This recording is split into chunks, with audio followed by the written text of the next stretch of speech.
Assalamualaikum warahmatullahi wabarakatuh. Halo Sobat Milenial, berjumpa kembali dalam program Ngobrol Bareng bersama aku Via Junita atau VJ. Dan pastinya spesial banget episode Ngobrol Bareng, kita selalu menghadirkan teman ngobrol bareng untuk ngebahas suatu hal yang pastinya lagi happening dan seru-seru banget pastinya. Obrolan santai yang pastinya bisa bermanfaat untuk pemirsa di rumah. Nah, di pembahasan kali ini seperti biasanya kita selalu mengundang teman-teman ngobrol bareng yang pastinya dengan latar belakang yang luar biasa.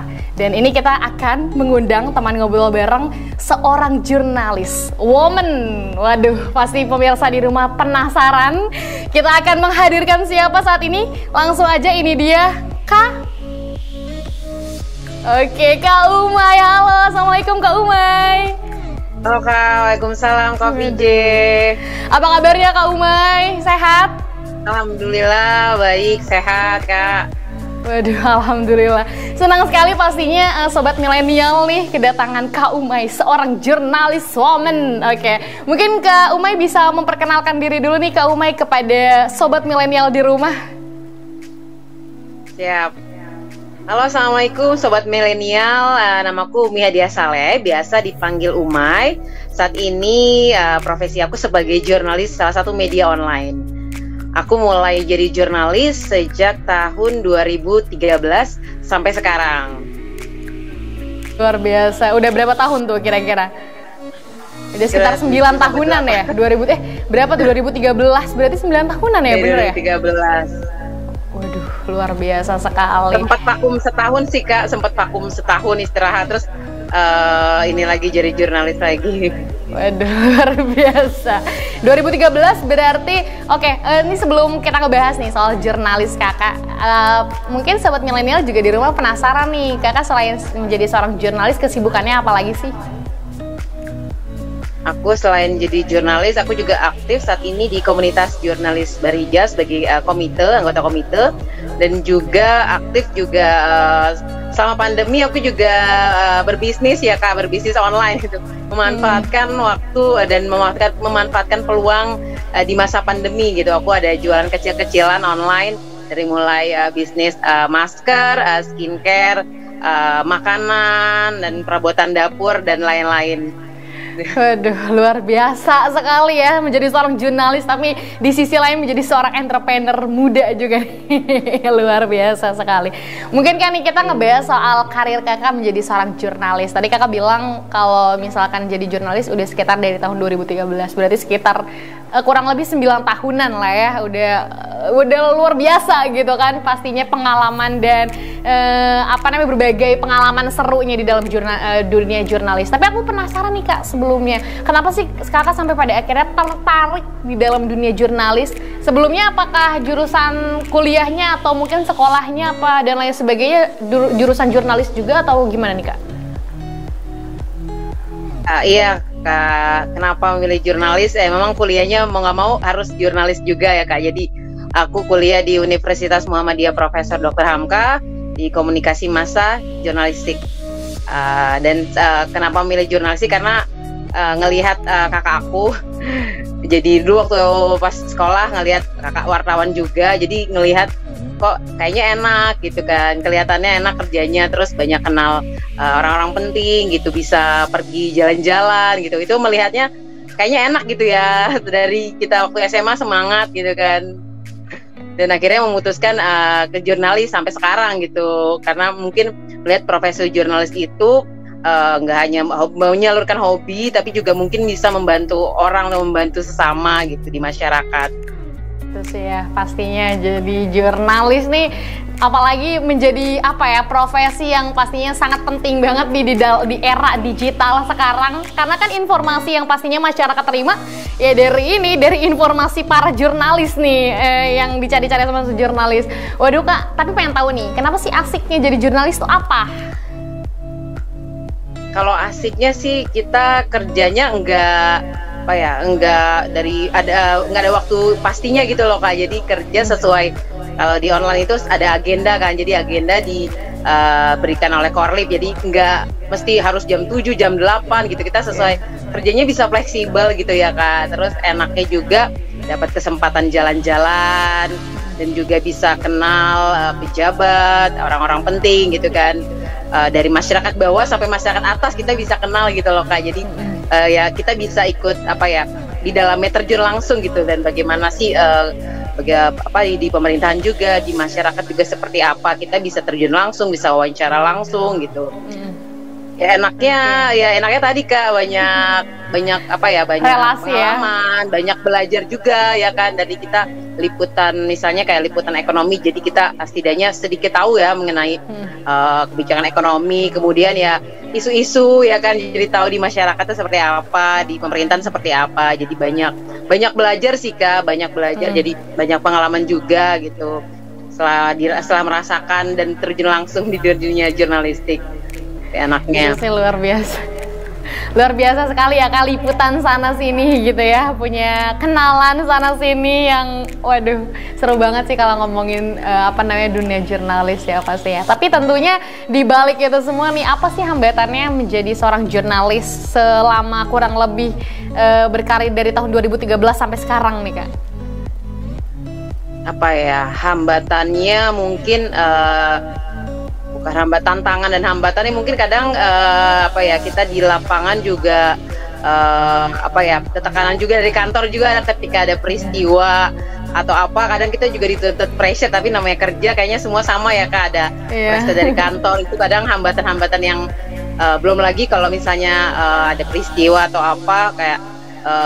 misalnya kayak hujan banjir, mau nggak mau kan kita juga mau nggak mau harus datang ya Kak, harus ke lokasi gitu. Itu yang hambatan-hambatan yang harus dilalui oleh jurnalis sih, mau nggak mau ya harus ke TKP gitu kan, wawancara orang, apapun kondisinya gitu, hujan, panas, ya tetap harus meluncur gitu. Harus sigap gitu mau gak mau dalam kondisi apapun.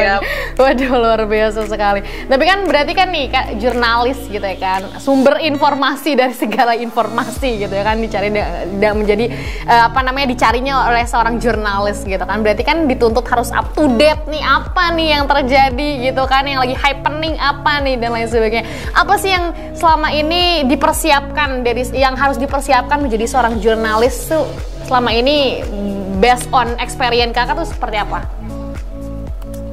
Kalau pengalamannya sih mungkin kita lebih harus banyak-banyak baca isu ya Kak, di lapangan tuh seperti apa sih. Jadi ketika kita ditugaskan meliput sesuatu, kita juga harus sudah mengerti gitu apa aja yang kita tanyakan dan apa aja yang kita gali informasinya kepada narasumber gitu. Lebih banyak harus banyak baca sih Kak, baca isu, baca sana sini gitu, apapun referensi gitu buat kita jadi bahan gitu, buat jadi ibaratnya kayak senjata nih, kita udah bawa apa gitu sebelum kita berperang kan, ibaratnya kita harus apa aja nih yang kita bawa sebelum kita liputan gitu. Dari mulai ya sehari sebelumnya biasanya kayak baca-baca isu, baca-baca berita yang lagi rame apa nih Kak gitu.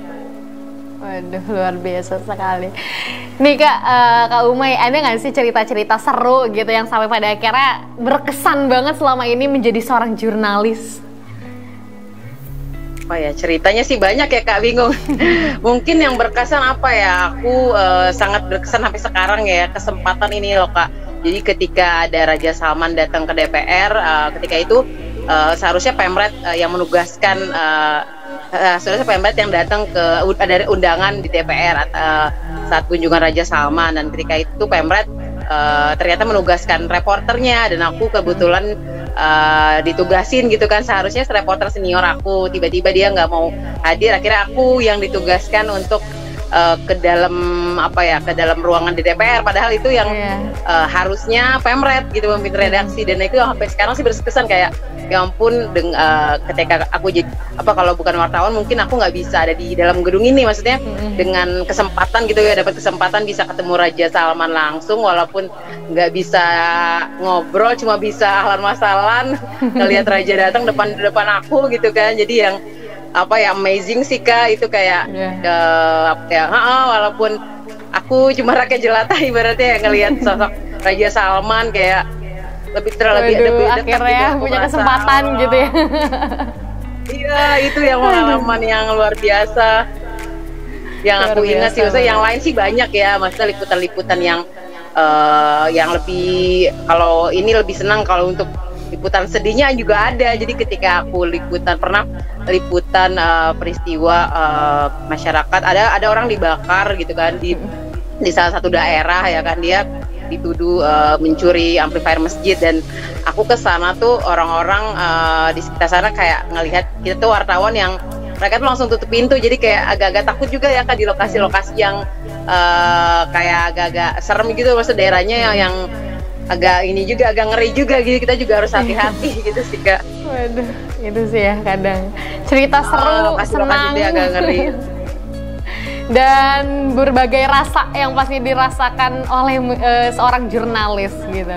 Tapi aku pengen tahu sih Kak, motivasi terbesar Kakak yang sampai pada akhirnya, waduh, selain gitu kan ngikutin jejak Kakak yang berarti sampai saat ini Kakaknya masih jadi seorang jurnalis atau udah vakum juga?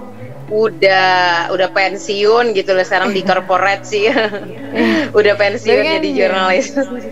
Oke, baik Kak, aku penasaran nih, Kakak menjadi seorang jurnalis, apa sih motivasi terbesarnya tuh? Motivasi terbesar sih sebenarnya ingin ngeliput di luar negeri sih Kak, maksudnya liputan peristiwa ke internasional sih, di luar negeri gitu pengennya, dan mewawancarai secara langsung dengan presiden gitu, terutama dengan dengan presiden ya sekarang kan Presiden Jokowi. Motivasi terbesarnya sih ya wawancari Presiden Jokowi, dan alhamdulillah sih 2019 sudah sempat ngevlog bareng sih Kak. Waduh, luar biasa, ngevlog bareng gitu loh. Kalau nggak jadi jurnalis nggak akan tuh ya. Waduh. Beberapa menit aja sih Kak itu. Tapi luar biasa sekali sih itu ya, maksudnya jadi motivasi terbesar. Waduh, dengan kita menjadi seorang jurnalis tuh kita bisa mengelilingi dunia ini gitu kan, dengan bisa meliput sana sini gitu dan lain sebagainya. Tapi aku penasaran juga nih Kak, biasanya kan kalau jurnalis kan berarti dituntut untuk lebih ke menggali informasi, penulisan gitu. Pernah nggak sih ngerasa waduh lagi buntu banget nih gitu kan, dan harus ngasih informasi, itu gimana caranya membangun mood itu lagi supaya bisa terus on point gitu? Biasanya sih kalau untuk ngebangun mood, biasanya aku dengerin musik sih Kak, dengerin musik, dengerin YouTube, dengerin komedi atau apapun gitu, jadi beberapa menit setelah udah on fire lagi baru gitu kan kayak mulai tuh menuangkan ide-ide gitu. Memang pernah juga kan, maksudnya sempat lagi nulis misalnya tulis panjang, terus kayak aduh nulis apa lagi ya gitu, stuck gitu, ya udah deh stop dulu, santai-santai dulu gitu kan, pokoknya dengerin musik, nyanyi gitu kan Kak, nonton yang lucu-lucu biar semangat lagi. Itu ya, harus ngebangun mood juga nih, punya me time sendiri untuk bisa ngebangun mood supaya bisa nulis lagi. Ini Kak, tadi Kakak bilang sempet ngevlog bareng Presiden Republik Indonesia Pak Jokowi, itu gimana sampai pada akhirnya bisa ngevlog bareng tuh? Jadi kebetulan 2019 itu aku tugas di Istana Kepresidenan, dan ada satu momen teman-teman lagi pada purna tugas. Biasanya kalau purna tugas itu biasanya anak-anak pada teman-teman media juga pada foto bareng gitu kan di Istana Merdeka. Dan satu ketika aku memberanikan diri, sebenarnya udah sempat izin sama protokolnya untuk izin, Pak aku sebentar boleh nggak nge-vlog sebentar tentang keseharian Pak Jokowi menggunakan sosmed gitu kan. Dan udah nggak diizinin itu sebenarnya Kak. Wah, tapi aku penasaran, ini nggak ya harus nekat kayaknya momen ini yang tepat gitu, karena kalau nunggu besok kayaknya takutnya nggak bakal diizinin, dan memang sebenarnya nggak diizinin. Terus ketika Pak Presiden ngelewat mau arah ke ruangannya, dan teman-teman media juga di situ masih minta foto bareng juga, dan aku memutuskan setelah itu aku langsung merapat, Pak izin aku boleh ngevlog bentar nggak Pak? Terus dia nanya soal apa? Izin Pak, aku mau nanya soal siapa sih yang megang akun medsos Bapak, dan Bapak suka mantau nggak sih medsos dan suka ngebalisin komen nggak sih? Ya udah beberapa menit, kayaknya nggak sebentar banget deh Kak, dulu langsung sampai aku deg-degan gitu, megangnya juga gemeter, terus udah di belakangnya juga udah pas pampres, depan juga udah ada yang ngeliatin. Ya udah aku udah muka udah nggak udah deg-degan antara deg-degan yang antara senang jadi bingung ya kan ada ya udah jadi udah halo assalamualaikum Pak Jokowi gitu, izin Pak mau nanya soal akun medsos bapak suka megang medsos, suka baca-baca nggak nih Pak? Iya suka baca juga kalau di mobil gitu. Jadi terus aku ya kayak mungkin merasa aduh udah besok biarin deh diomelin gitu, aku pikir daripada nggak apa-apa deh diomelin, ya udah maksudnya yang penting udah terjadi, udah udah kesampaian gitu, ngevlog bareng presiden itu yang mikir kalau misalnya dikenakan sanksi atau apa aku siap deh gitu seandainya, tapi alhamdulillah sih nggak dikenakan sanksi sih gitu, secara itu kondisinya juga dalam waktu santai gitu, kecuali misalnya kalau misalnya dalam waktu yang formal mungkin kita juga agak ini juga dapat sanksi juga sih sebenarnya kalau seandainya ada momen-momen yang nggak boleh kan sama presiden gitu Kak. Jadi momen-momen itu lagi santai juga dan presiden juga mau gitu. Alhamdulillah banget walaupun udah nggak diizinin gitu. Dengan modal nekat sih Kak. Waduh, kesempatan ya akhirnya bisa mengobrol bersama orang nomor 1 di Indonesia. Waduh, ini berkah karena menjadi seorang jurnalis pastinya ya. Iya, harus. Waduh, ini ya, tadi Kakak aku berani sih Kak, berani gitu loh Kak. Itu sih ya kuncinya, harus berani menjadi seorang jurnalis. Berani, nekat. Kesempatan selalu ada di depan mata. Oke, Kak tadi kan ngebahas nih kalau Kakak ternyata kalau misalkan lagi ngebangun mood kadang ya suka melakukan hobi-hobi lain gitu ya. Terus salah satunya aku juga dengar-dengar nih Kakak ternyata di balik itu juga punya hobi yaitu menyanyi gitu ya, menjadi seorang jurnalis, di sisi lain menjadi punya hobi juga nyanyi gitu. Tapi kayaknya kita akan bahas setelah jeda yang satu ini nih Kak Umay, tapi pemirsa jangan kemana-mana, tetap di Ngobrol Bareng.